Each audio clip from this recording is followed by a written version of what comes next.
You might be wondering to yourself, why are you so far away? And you might be wondering, why is there so much space above your head? It looks ridiculous. You'll understand why in a second. Hey everyone, today I'm signing up for my OWLs.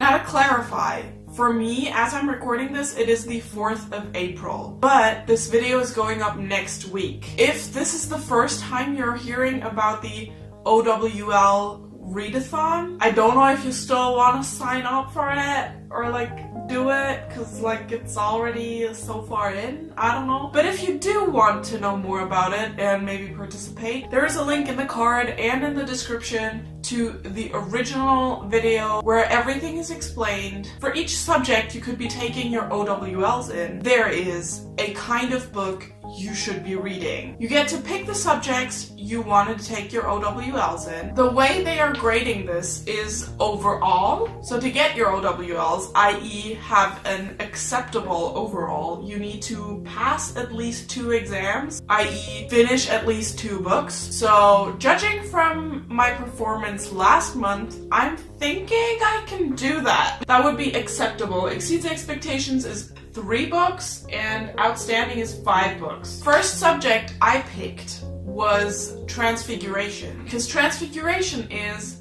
read a book that deals with transfiguration or shapeshifting or similar theme. I decided to keep going with Leonie Swann's Garou because this features a werewolf, apparently. This is the only one that I know already, which is why you're so far away today, because I haven't picked these yet except for this one, and I'm going to pick out of my TBR pile, which is why you can see my whole shelf right now. I'm not going to buy any new books for this, especially as the readathon is already running and I just found out about it yesterday, so I'm a bit late to the party as far as preparation goes, but I'm gonna try and see if I can find enough books to fit with subjects. So Ancient Runes is a book with a symbol on the cover. Let's see if I have one.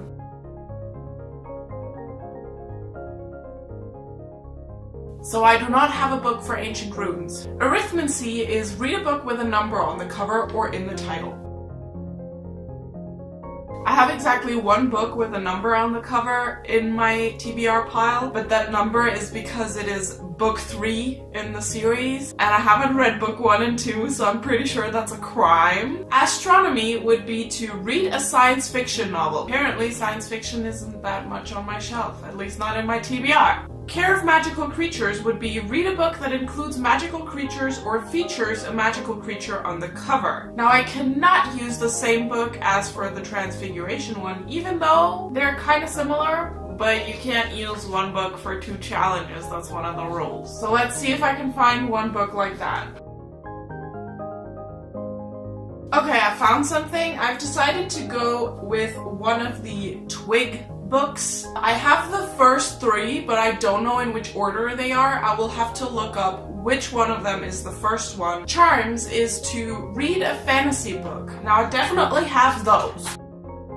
I'm going to go with The Time Traveler's Wife by Audrey Niffenegger. For the Defense Against the Dark Arts exam, you should read a book about or featuring secret societies or clubs. Now I know that I have books like that because I've tried to start reading this book 3 times, and it's the Age of the Five trilogy by Trudy Canavan. I can't read it. I don't know if I'm just not in the right mindset. We're just not gonna take Defense Against the Dark Arts, I guess. For divination, you should read a book that features prophecy. I know off the bat that I don't have a book like that on my TBR. Herbology requires you to read a book with a nature-related word in the title. Okay, so for herbology, I'm giving myself 2 options. Depending on whether or not I liked the first Twig book, I'm gonna read the second one because they all have nature-related things in the title, or I'm going to read The Mists of Avalon by Marion Zimmer Bradley. History of Magic requires you to read some historical fiction. The only historical fiction on my shelf is the Outlander books, and no, as much as I like those books, they are not for a readathon. These books have 900 plus pages, setting yourself up for failure. Muggle Studies requires you to read a Muggle nonfiction book. I don't have those, not on my TBR pile. Potions requires you to read a book about or with alchemy. Now, just like with History of Magic, the only one I have that would work are the Outlander books. I'm just coming a little closer to conclude this video. So that means that my TBR for the Magical Readathon is as follows. For Transfiguration, I am reading Garou by Leonie Swann. For Care of Magical Creatures, I am reading